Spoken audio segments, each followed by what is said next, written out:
Mula dito sa may bayan ng Alicia Isabela ay manatuknasan nga akong bagong portal na naman mga kuys. Maniniwala ka ba kung sasabihin ko sa'yo mayroon ngang sikretong lagusan mula dito sa may kanto ng Jollibee Alicia? Tapos lalabas ka munisipyo na nga ng Cabanatuan Isabela? Oo nga mga kuys, bale ito na nga yung munisipyo ng Cabanatuan Isabela, wala sa bandang kanan natin. Masasabi ko talaga isa na namang napaka-exciting na ride to mga kuys. Sa ride nga na ito mayroon pa tayong natuklasan na nakatagong dam dito lang sa bayan ng Alicia. Taga Alicia Isabela ka pero hindi mo alam na mayroong dam dito sa may bayan nyo. Tara, sama ka sa naging biyahe ko na to. Make sure na papanoorin mo ng buo ang video ito at isasama kita sa naging adventure ko na to.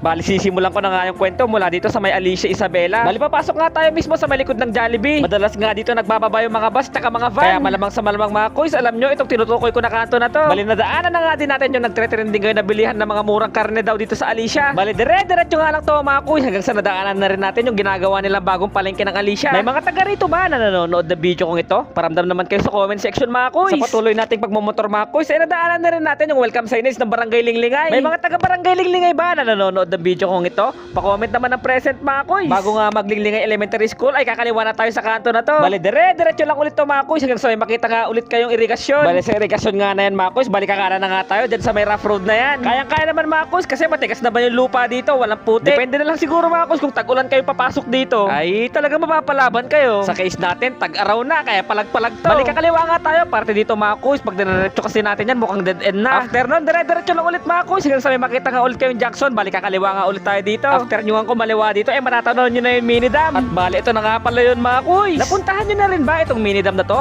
Paiwan naman sa comment section yung picture nyo mga kuys. Bali, ito na nga yung isa sa pinakamatinding pagsubok na kailangan nating malagpasan. Bali, kailangan nga nating maitawid yung motor natin sa dam na ito. Dahil wala nang ibang daan mga kuys, kailangan talaga nating malagpasan to. Grabe, sobrang taas talaga nito. Sa tansya ko, mga 2 poste siguro ng kuryente. Kaya kung may takot ka nga sa malataas na lugar, manginginig talaga yung tuhod mo dito.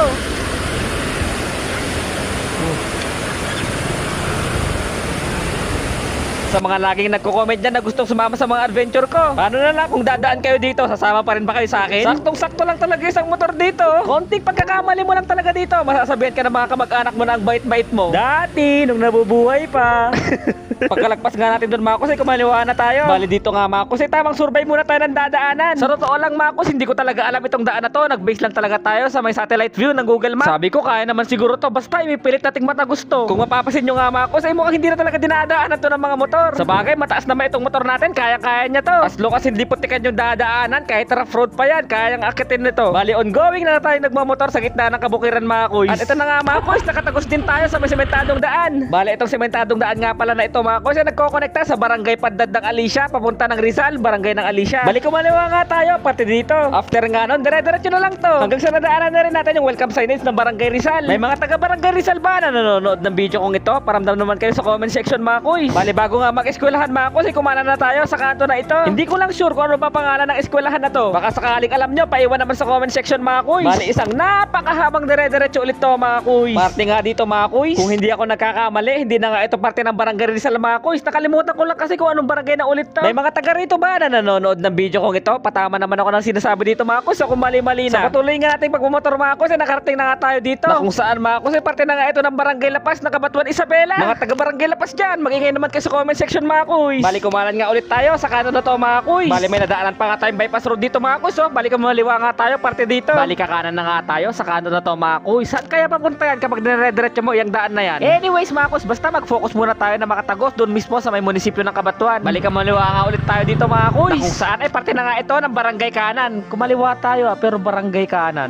Basta, ito yung signage nila nadaanan na rin natin. Bali, nadaanan na nga din natin yung pang one way na tulay nila dito. Mga kuys, baka alam niyo yung pangalan ng tulay na to. May mga taga Barangay Kanan ba na nanonood ng video kong ito? Mag-comment naman kayo ng kaliwa basta kumanan nga tayo parte dito. Tapos kumaliwa ulit tayo parte dito. Bali, ang bandang nasa kanan natin, yan na nga yung munisipyo ng Cabanatuan Isabela. O diba? Nakatagos tayo mga kuys. Sinong mag-aakala na pumasok na tayo sa may kanto ng Jollibee Alicia? Tapos paglabas natin, munisipyo na ng Cabanatuan Isabela.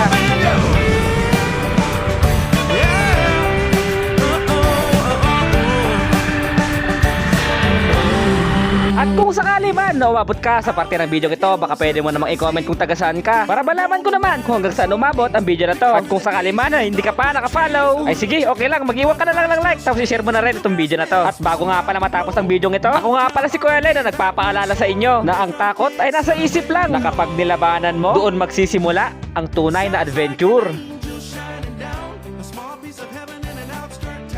Uy, Kuys, nabilitaan mo na ba yung naka-flash sale ngayon na tubeless na gulong sa Shopee? Bali, eto nga pala ang KRX tubeless tires. Sa halagang 420 pesos nga ay pwede ka na magkaroon nito. Lahat nga ng rim sizes ay available sa kanila. Kaya kung ang motor mo nga ay NMAX, Honda Click, Aerox, Sniper o kaya Raider, ay tamang-tama nga sa'yo ang video na to. Kaya habang nakabodega sale nga sila ay mag-order ka na ng gulong mo. Paubos sale na lang to.